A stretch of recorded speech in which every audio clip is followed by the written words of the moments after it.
రీసెంట్గా United states commission for international religious freedom వాళ్ళు ఒక రిపోర్ట్ ఇచ్చారు. ఏ ఏ దేశాల్లో మత స్వాతంత్రం ఎలా ఉంది అనే అంశం మీద. ఈ రిపోర్ట్ కొత్తేమీ కాదు, చాలా సంవత్సరాలుగా ఇస్తున్నారు. అయితే ఈ యునైటెడ్ స్టేట్స్ ఈ commission for international religious freedom వాళ్ళు గత 3 సంవత్సరాల నుంచి కూడా ఇండియాని కంట్రీ ఆఫ్ పర్టిక్యులర్ కన్సర్న్ అంటే మత స్వాతంత్రం విషయంలో ఇండియా విషయంలో చాలా ప్రికారియస్ కండిషన్స్ ఉన్నాయని చెప్పారనమాట. అయితే ఈ USCIRF దీనిలో యుఎస్లో ఉన్న 2 బలమైన పార్టీలు ఉన్నాయి. దాంతోపాటు చాలామంది ఎక్స్పర్ట్స్ కూడా ఉంటారనమాట. అయితే ఇండియాని ఈ విధంగా కంట్రీ ఆఫ్ పర్టిక్యులర్ కన్సర్న్ని ప్రకటించడం లాస్ట్ ఇయర్ అంతకుముందు ఇయర్ కూడా ఇండియా సీరియస్గానే కండెమ్ చేసింది.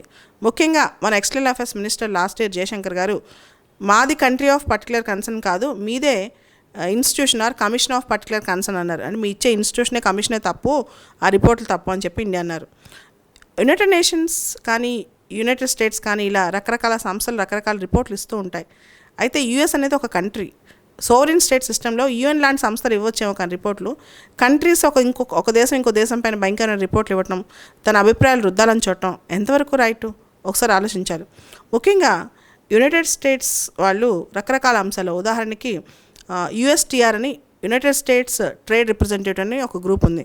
వాళ్ళు ఇండియాని ప్రయారిటీ వాచ్ లిస్ట్లో పెట్టడం, తర్వాత ఈ రిలీజియస్ ఫ్రీడమ్ ఇండియాలో లేదని చెప్పడం, ఇట్లా రకరకాల అంశాలు. ఇంకొన్ని దేశాల మీద కార్డ్సా విధించడం, ఎవరైతే అమెరికన్ ఎనిమిస్తో ట్రేడ్ చేశారో లేదా పెద్ద పెద్ద డీల్ చేసుకున్నారో వాళ్ళపైన కార్డ్సా శాంక్షన్స్ విధించడం. కార్డ్సా అంటే మనందరికీ తెలుసు, countering American adversaries through sanctions act. ఇట్లా అంటే సోవరిన్ స్టేట్ సిస్టంలో ఒక దేశం ఇంకో దేశం పైన ఈ విధంగా రుద్దటం, పెద్ద దేశం కావచ్చు అమెరికా ఖచ్చితంగా, కానీ ఒక పెద్ద దేశం చిన్న దేశాలపైన ఇలా రుద్దటం ఏమాత్రం కరెక్ట్ అనేది క్వశ్చన్ అనమాట.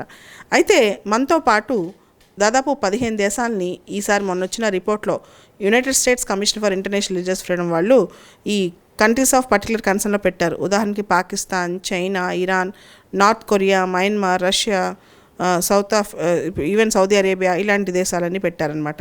దీంతోపాటు కొంచెం తక్కువ సీరియస్ అంటే కంట్రీస్ ఆఫ్ పర్టిక్యులర్ కన్సర్న్ అంటే ఎక్కువ సీరియస్, దానికన్నా కొంచెం తక్కువ సీరియస్ వ్యవహారం స్పెషల్ వాచ్ లిస్ట్ కూడా పెట్టారనమాట.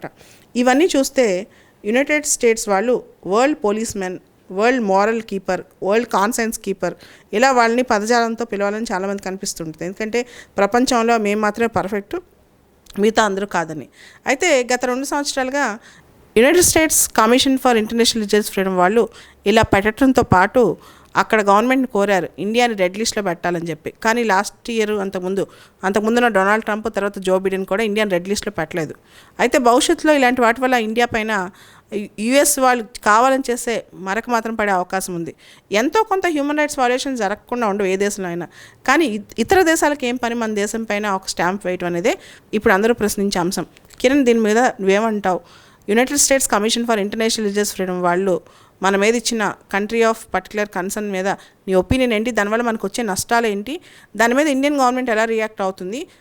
ఇండియాతో పాటు ఇతర దేశాలు దీని గురించి ఎటువంటి భావజాలంతో ఉంటాయి ఇండియా పైన? మ్యామ్, USCIRF ఇది ఒక బైపార్టిసన్ బాడీ మ్యామ్ యుఎస్లో. సో ఈ బాడీ వాళ్ళకి అక్కడ ఉన్న గవర్నమెంట్కి రికమెండేషన్స్ ఇస్తూ ఉంటుంది మ్యామ్. సో ఏ కంట్రీస్లో రిలీజియస్ ఫ్రీడమ్ సఫర్ అవుతుంది అండ్ ఏ కంట్రీస్లో డిటోరియేట్ అవుతుంది, ఇలాంటి వాటి బట్టి country for particular concern and special watch list అని చెప్పేసి ఇచ్చారు.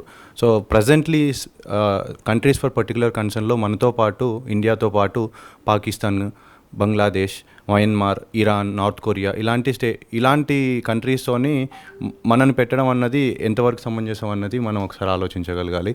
సో మీరు అన్నట్లు మోరల్ కీపర్, కన్సైన్స్ కీపర్ లాగా తప్పకుండా వ్యవహరిస్తున్నారని మాత్రం డెఫినెట్గా we can actually point out that particular thing.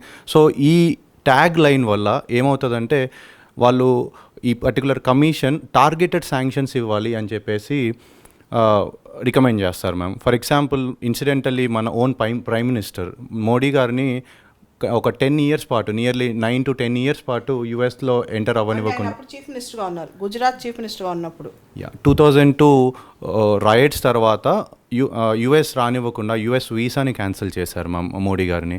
So ఆయన 2013 వరకు కూడా 2005 నుంచి he didn't have that visa. So దీనివల్ల టార్గెటెడ్ శాంక్షన్స్ వస్తూ ఉంటాయి ma'am. So they will freeze assets కానీ and they will not allow people to enter into US. So ఇలాంటివి జరుగుతూ ఉంటాయి మ్యామ్. సో ఎందుకు ఇలా ఇస్తున్నారంటే they have considered some things which are happening in our country ma'am.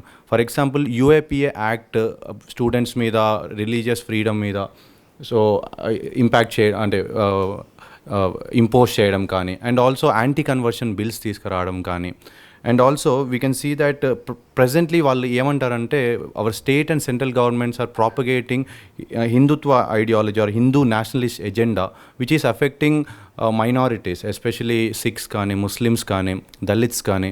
So వీళ్ళందరినీ impact చేస్తున్నారని చెప్తున్నారు మ్యామ్. అండ్ ఆల్సో మన ఈ రీసెంట్గా ఎన్జిఓ ఫండింగ్ గురించి కూడా మనం చాలా స్ట్రిక్ట్ గైడ్లైన్స్ తీసుకున్నాం మ్యామ్. సో దాని గురించి కూడా వాళ్ళు they are raising the concern. But మనం ఇక్కడ అర్థం చేసుకోవాల్సింది ఏంటి మ్యామ్, ఒక సావరెన్ నేషన్ ప్రకారంగా we have every right to regulate NGO funding కానీ. సో యాంటీ కన్వెన్షన్ బిల్స్ ప్రకారంగా కూడా ఆర్టికల్ 25 ప్రకారంగా everybody has religious freedom, but nobody has the right to convert the other persons into their religion. యాక్చువల్గా conversion itself is not wrong, but forcible conversion or conversion through allurements, మత మార్పిడి అనేది వాలంటరీగా జరిగితే తప్పేం లేదు, కానీ అది ఫోర్స్ఫుల్గా చేస్తే తప్పు కిరణ్. ఇప్పుడు ఫోర్స్ఫుల్గా చేయకూడదు లేదా ఏమైనా మభ్యపెట్టి చేయకూడదు అనమాట. సో దాన్ని యాంటీ కన్వర్జన్ బిల్స్ ప్రొహిబిట్ చేస్తున్నాయి. Conversion itself is not a wrong, okay, it is in fact right to religious practice, propagation and profess. Article 25లో ఏముంది? ప్రొఫెస్, ప్రాక్టీస్ అండ్ ప్రాపగేట్, ఈ 3 పదాలు ఉన్నాయి. You have the right to profess, you have the right to practice and you have right to propagate also. నీ religion నువ్వు ప్రచారం చేయొచ్చు, but forced conversion or fraudulent conversion is wrong. So మీరు అన్నట్లు last 2 ఇయర్స్లో కూడా ఇలా ఇచ్చారు ma'am. This is the 3rd year, but last 2 ఇయర్స్లో US didn't go for keeping us in the red watch list because ఈ బాడీ ఏదైతే ఉందో అక్కడ USCIRF, this is just a recommendatory body ma'am. So they will recommend to the government and government will look after the bilateral relations కానీ, diplomacy, strategic reasons ఇవన్నీ తీసుకొని whether they want to keep us in the list or not అన్నది decide చేసుకుంటారు ma'am, which they are not doing. But ఈసారి difference ఏంటంటే recent పాస్ట్లో మనం Ukraine విషయంలో US బ్యాక్డ్ రెజల్యూషన్స్ అన్నింటినీ అబ్స్టైన్ చేయడం జరిగింది. సో ఇది కాస్త కొత్తగా మనకి ఈసారి ఉంది కాబట్టి మేబీ అని కొంతమంది experts maybe US may consider or at least bilateral relations or bilateral డెలిగేషన్స్లో they may raise this concern అని చెప్పేసి ఉంది ma'am. But again this commission is a commission of a particular concern అని ఎలా అయితే మన ఎక్స్టర్నల్ అఫైర్స్ మినిస్టర్ చెప్పారో అది మాత్రం డెఫినెట్గా ఉంది మ్యామ్. ఎస్.